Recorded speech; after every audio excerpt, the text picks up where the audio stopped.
Good news mga kabibig! Heto ang pinakamaingay na YouTuber sa balat ng YouTube.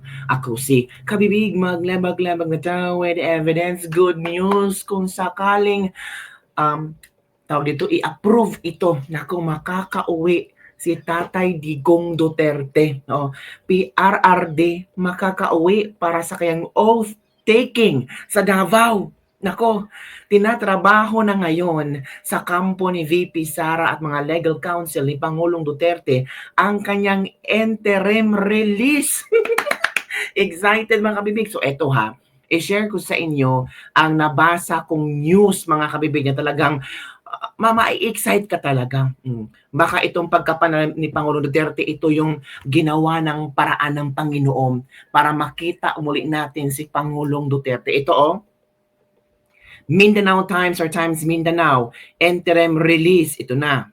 Big.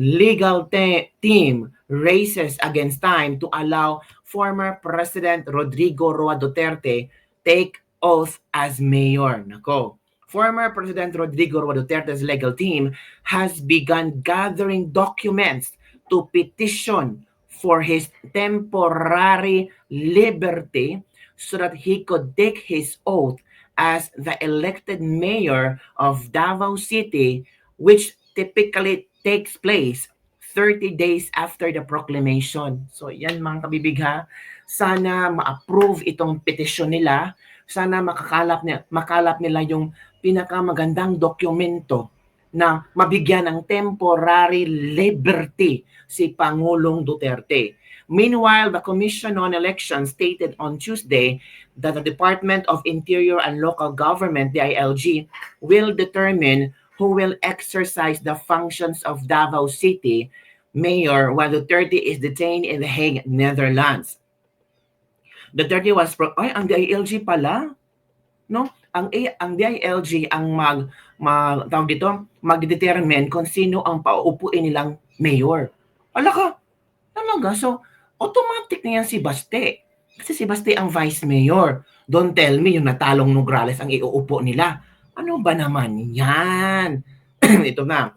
Duterte was proclaimed the winner of the mayoral race in Davao City on Tuesday, garnering a landslide victory of 662,630 votes against his former cabinet secretary Carlo Nograles, who received 80,852 votes. However, he is currently detained in The Hague, Netherlands, facing potential charges at the International Criminal Court for crimes against humanity related to killings during his administration war on drugs. In an ambush interview with national reporters, Comelec spokesperson John Rix Laudianco said, "We'll leave that to the ILG. The jurisdiction of the Comelec is to proclaim who won in the election." Pero ang DILG na ang magsabi kung sinong uupong mayor. Ano ba naman yan? May eleksyon, tapos DILG lang pala ang magdetermine kung sinong uupo. What if kung ang ilagay ng DILG si Nograles, talo na si Nograles, pwede ba yun? Nako. Laudianco explained that the detained candidates can still proclaim winners absent any court or Comelec order suspending the proclamation. We have yet to receive an order from any court or the commission that there should be no proclamation. So naghintay pala sila ng order galing sa korte or any commission na hindi iproklama si Pangulong Duterte.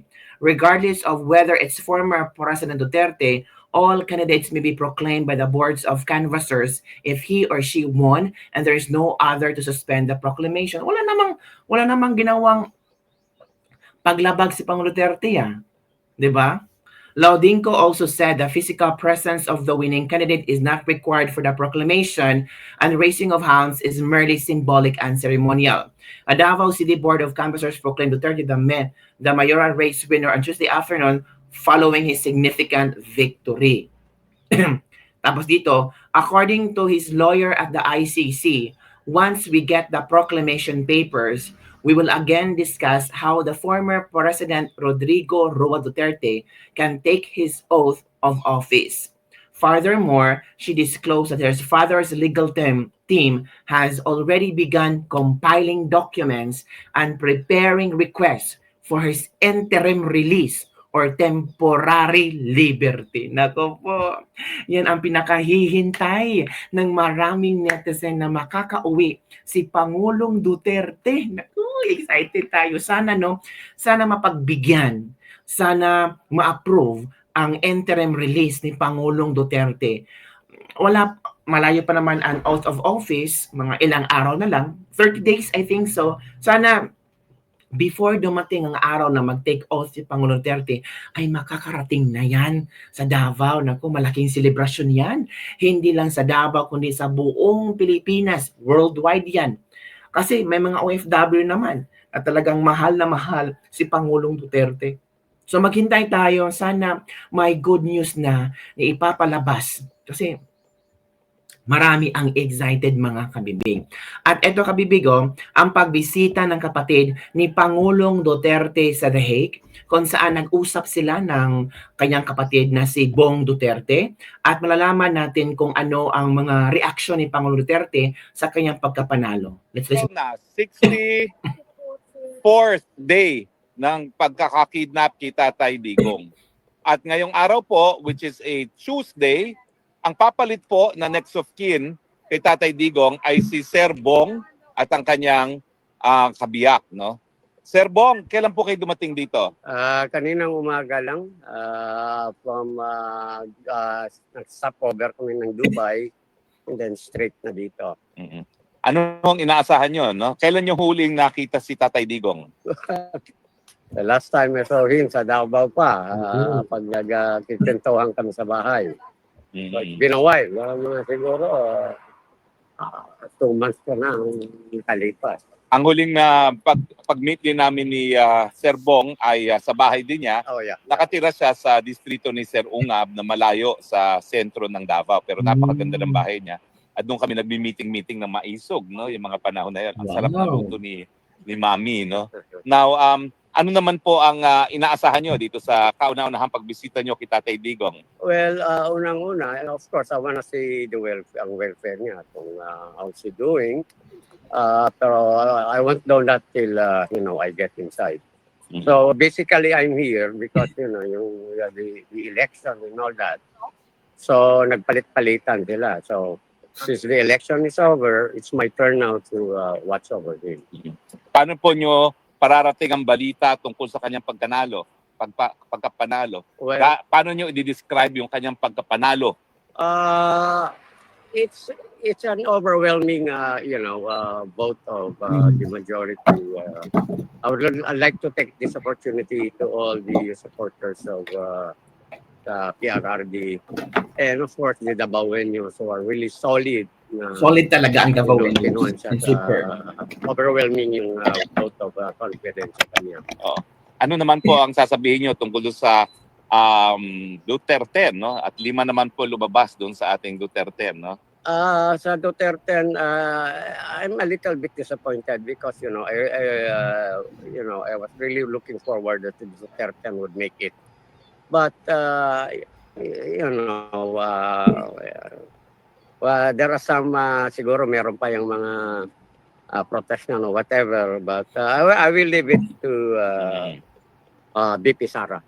Well, sabihin niyo po ligtas na si BP Sara kasi 5 ang nanalo na sinuportahan natin kasama si Marcos, Jaime at saka si Villar. Tapos meron pang Robin Padilla, pang-6. Kailangan lang niya na 8 na hindi papabor sa impeachment, no? Sa 8 pwedeng panggalingan niya yung 2 magkapatid na Cayetano, yung 2 magkapatid na Estrada, meron pang Joel Villanueva, no?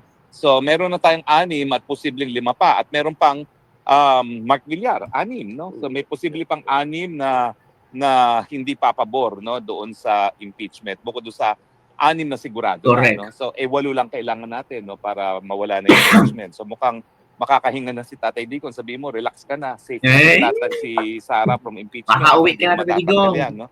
At least as a father, he would feel better, no? Yeah. Ma'am, ano pong mensahe nyo kay Tatay Digong? Nag-aantay lang kami sa iyo dito, PRRD. Katatag ka lang yan. Oo. Alam niyo po, 63rd day na. Ilang araw na ba? Tama ba 63rd o 64th?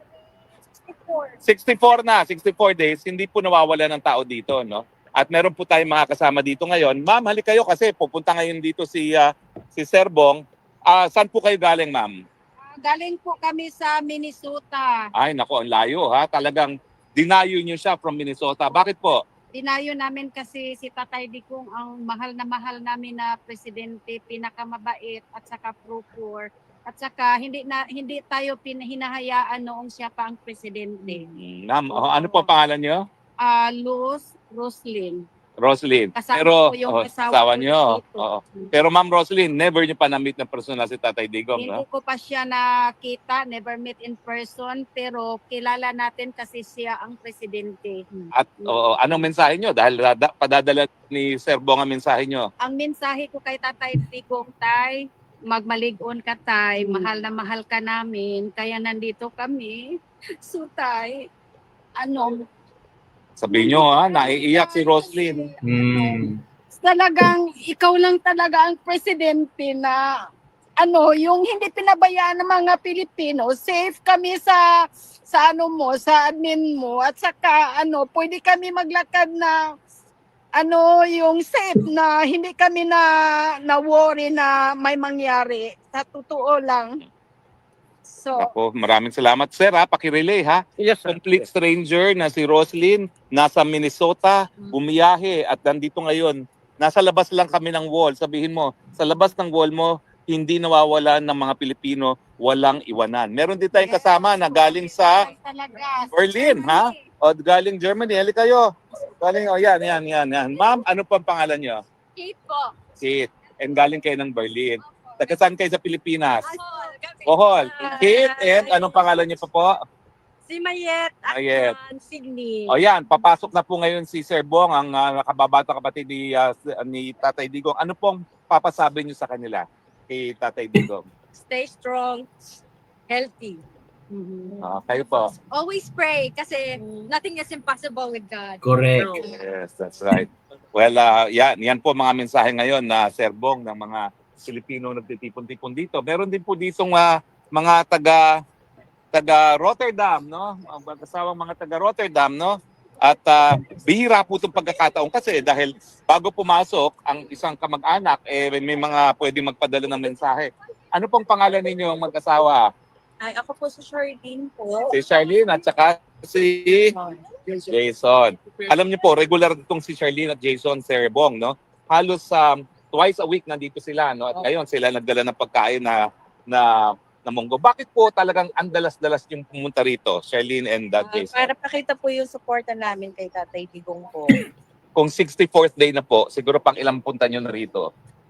Siguro po mga 40 times na, 40 times. na rin po. Alam niyo, no, grabe yung mga Pinoy, no? Grabe yung mga Pinoy na sumuporta kay Pangulong Duterte. Wala silang pakialam kung how many times sila pupunta doon sa The Hague para lang makita si Pangulong Duterte. So yun ang totoong pagmamahal para kay Pangulong Rodrigo Roa Duterte. So ito muna kabibiga, kasi nag-uusapan talaga itong posibleng interim release or temporary liberty ni Pangulong Duterte. Ito kabibigo. Nako.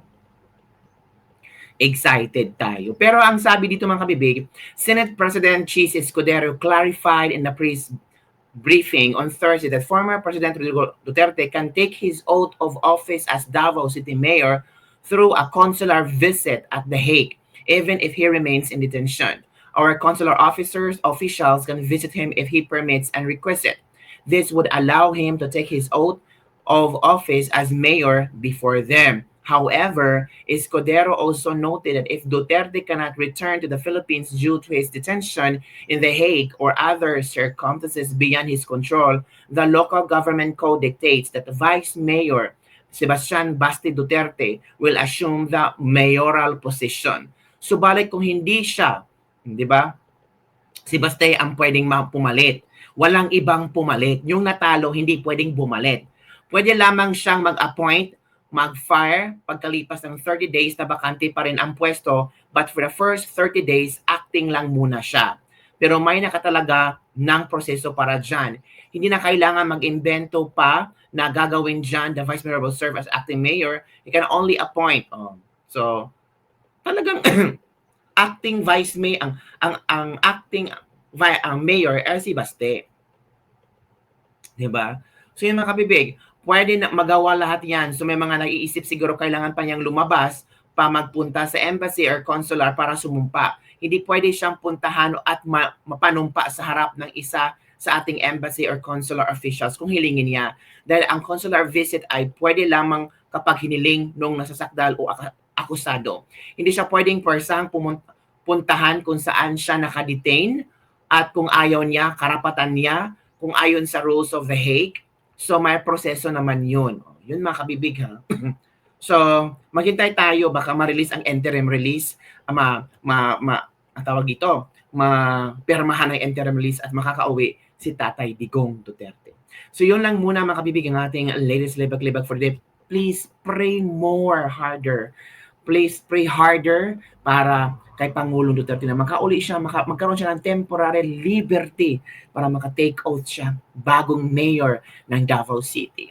Kung hindi man siya makakauwi, or kung ano man mangyari, si Baste ang uupo. Hindi si Nograles na talong nga, uupo pa. Ano ba naman yan? Yun ang kabibig ang ating latest level for today. Don't forget to like, subscribe, and share this video. Bye everyone. See you next time.